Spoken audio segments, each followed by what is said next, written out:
Hey everyone, welcome to the KE report and a company update from Kootenay Silver and some drill results that we are recapping that were just released yesterday, January 16th, all from the, again, Columba Project in Mexico. 7 drill holes here, testing 3 different areas, the F vein, the D vein, and the B vein.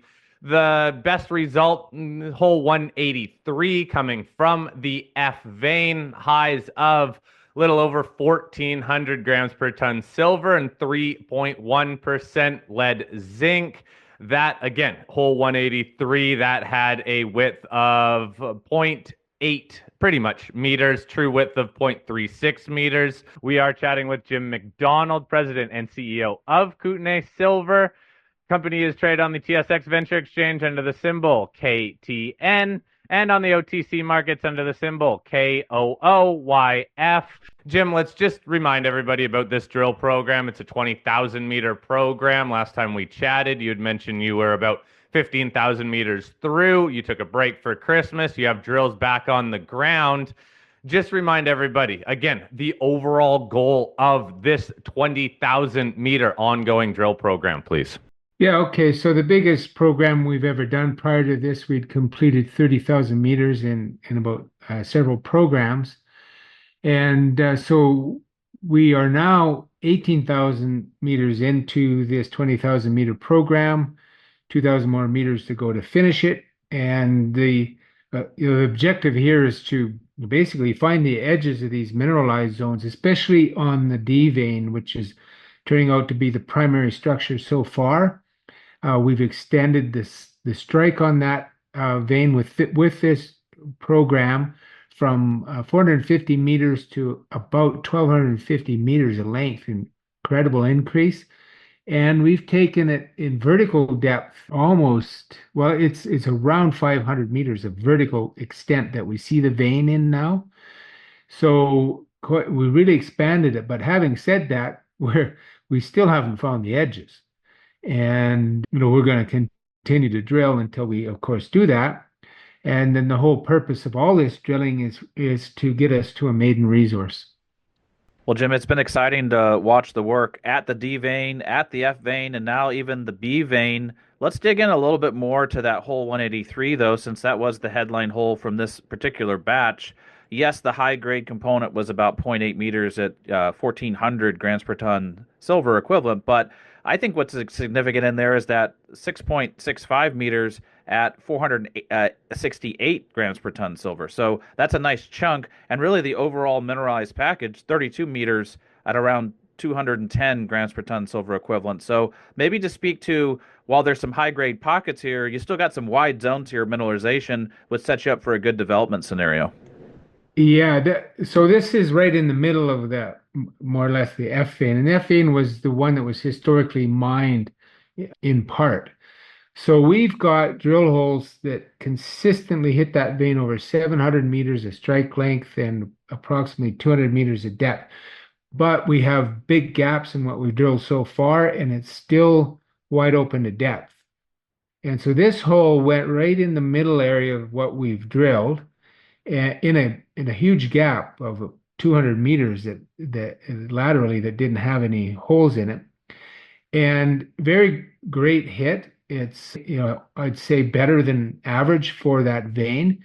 And the widths, as you pointed out, are really important because what we see in this vein, like the D vein, we do see a number of real wide plus 200 meter type intercepts, and that is going to mean a lot in a development scenario because it really drives down your cost. If we just had a discussion about this, and when you're mining narrow veins, when by that I mean 1.5, 2 meters, it's going to take you the same amount of time to blast a round of ore out of that face as it would in something that's 15 meters wide true width, like we have in this hole 183.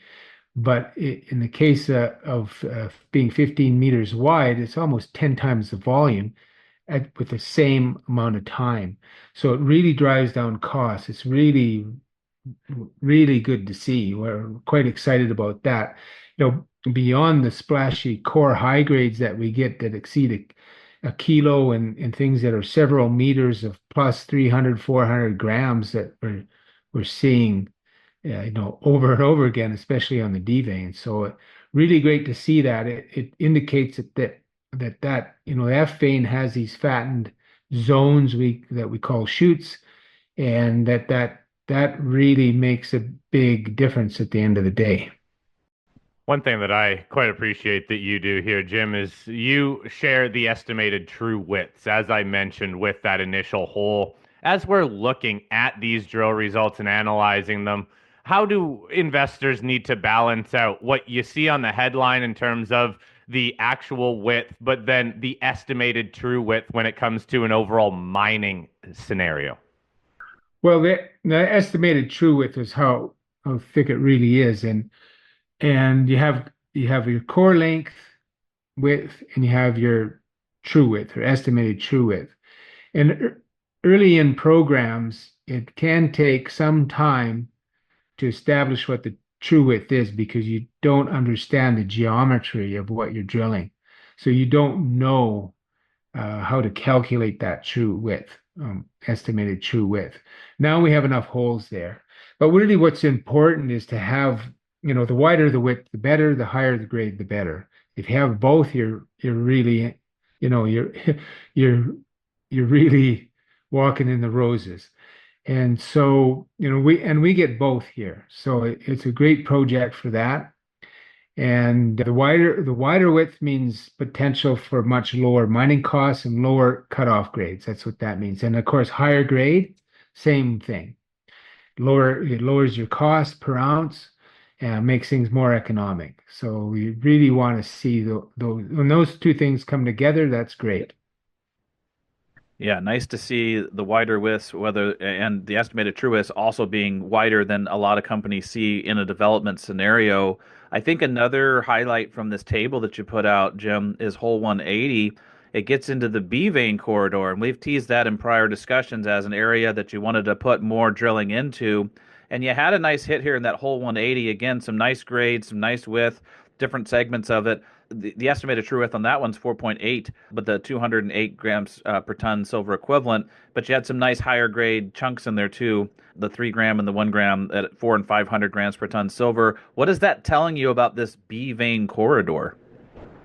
Well, another great set of veins. It's a little more complex and difficult to correlate your vein intercepts like with the amount of confidence we do on D vein because there are 2 to 3 veins that we're hitting there. And and they're all trending, and that's why we call it the corridor. So there's this zone that's probably about 80 meters wide or so where we're getting these veins stacked beside each other. And so it's another area where we're seeing these potentially economic grades and widths being hit and pretty consistently. So we expect we'll be able to build resources there and really add to what we're getting elsewhere. It also looks like it's probably the extension of that structure that hosts the historically worked area on the F vein.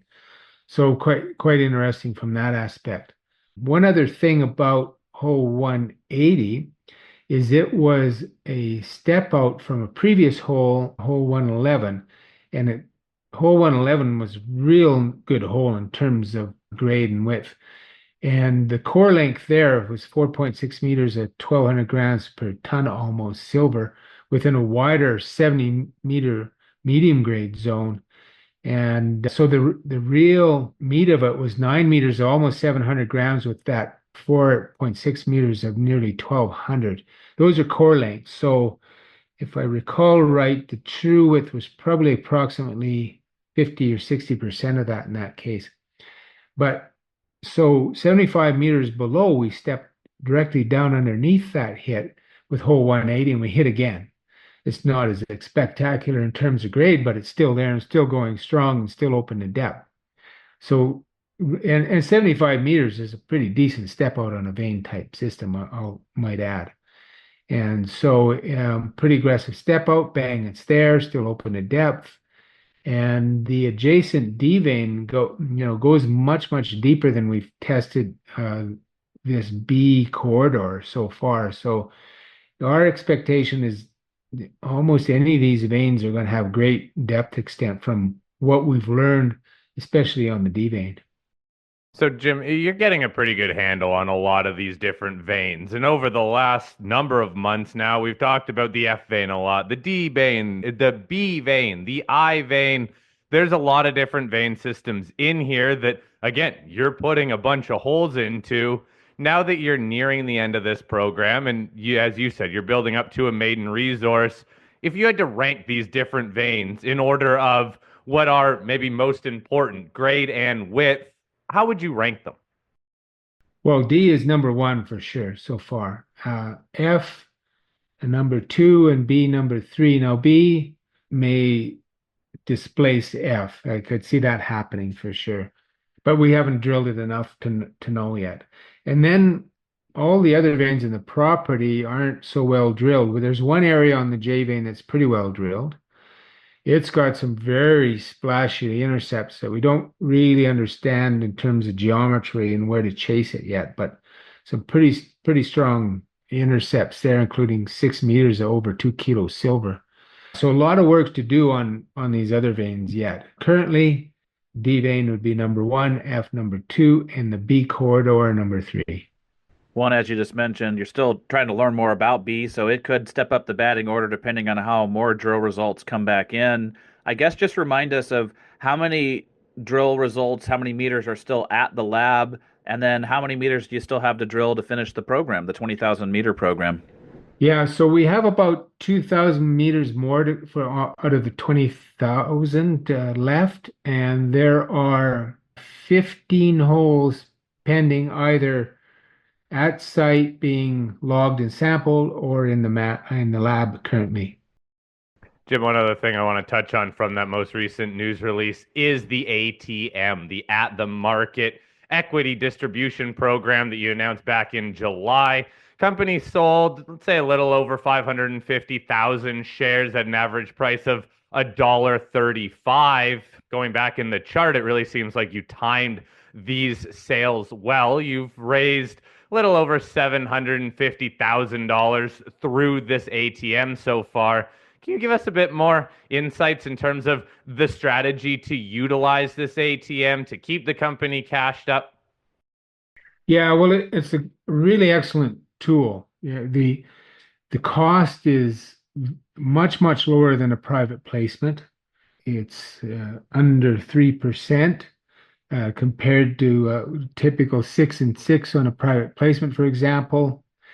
And if you use it judiciously, and it can work really well, the market absorbs it quite well. You doesn't even know it's there. You announce a placement, you usually have some kind of discount, depresses the market for some time, a lot more dilution and costs, not just commission costs, but legal costs and getting everything done. So it's a really good tool to utilize, and we believe the key is you got to set your parameters, your prices above which you will sell and below which you won't, and then just a low percentage of daily volume when you do. And it works really well. And it's a great tool to keep things cashed up and keep you ahead of the curve. Yeah, Jim, hats off to your team for executing well on the ATM program. I just have a bigger picture kind of valuation question for Kootenay Silver. I think there's a lot of people that are probably listening to this call that have been following the company for some time. And uh, maybe on some of your prior projects that are more bulk tonnage style projects like La Cigarra, Prometario, and La Negra, a lot of work has been done in the past. You know, a lot of drilling has been done. You'd raised a lot of money in the past, and you built some value there. And I think it's all been overshadowed, and rightly so, by what you've been doing at Columba. Because Columba, you've been massing up, you've been hitting high grades, wide veins. You could really have a company maker here with Columba. But how should people value Kootenay Silver in lieu of, you still have three other projects we're not even talking about here? What is the bigger picture value? Because I don't think you're getting any value for those projects right now, Jim. How do you look at the value proposition for Kootenay Silver? Well, it's a really interesting question because it, we trade pretty close to what the silver price does currently. And we're looking forward to the day when we break out of that and are trading on the results of what we're putting out at Columba because they are so spectacular. We get shareholders and investors both for the new discovery and for the resource base on the other three projects we already have. So kind of hard to divide that up. But mind you, as a standalone, Columba would carry our current market cap, I'm sure, quite easily if that was the only project. So we're not really getting, certainly not full value for the resource projects that we already have, but that will come with the market. And we've set those projects up to be ready to be advanced in some manner when that time comes. So, Jim, in terms of future news flow, then I'm assuming a lot more drill results still to come, and that maiden resource. Any time frame on that maiden resource, and anything else we could be looking for? Yeah, well, lots of results coming. Like I said, 15 holes in the lab or at site being processed, and we're drilling with two rigs and 2,000 more meters to go. So a lot of results coming. We've always said we'd like to have our maiden resource by the end of Q1. That'll be a little dependent on the results that we have, but we'd love to hit that time frame. Let's see what the rest of the drilling and remainder of these holes gets us. All right, Jim, thank you very much for this update. Again, Jim McDonald, President and CEO of Kootenay Silver, company traded on the TSX Venture Exchange under the symbol KTN and on the OTC under the symbol KOOYF. Please email us if you have any follow-up questions for Jim. Jim, thank you very much for your time today. You're welcome. It's a pleasure, Coach.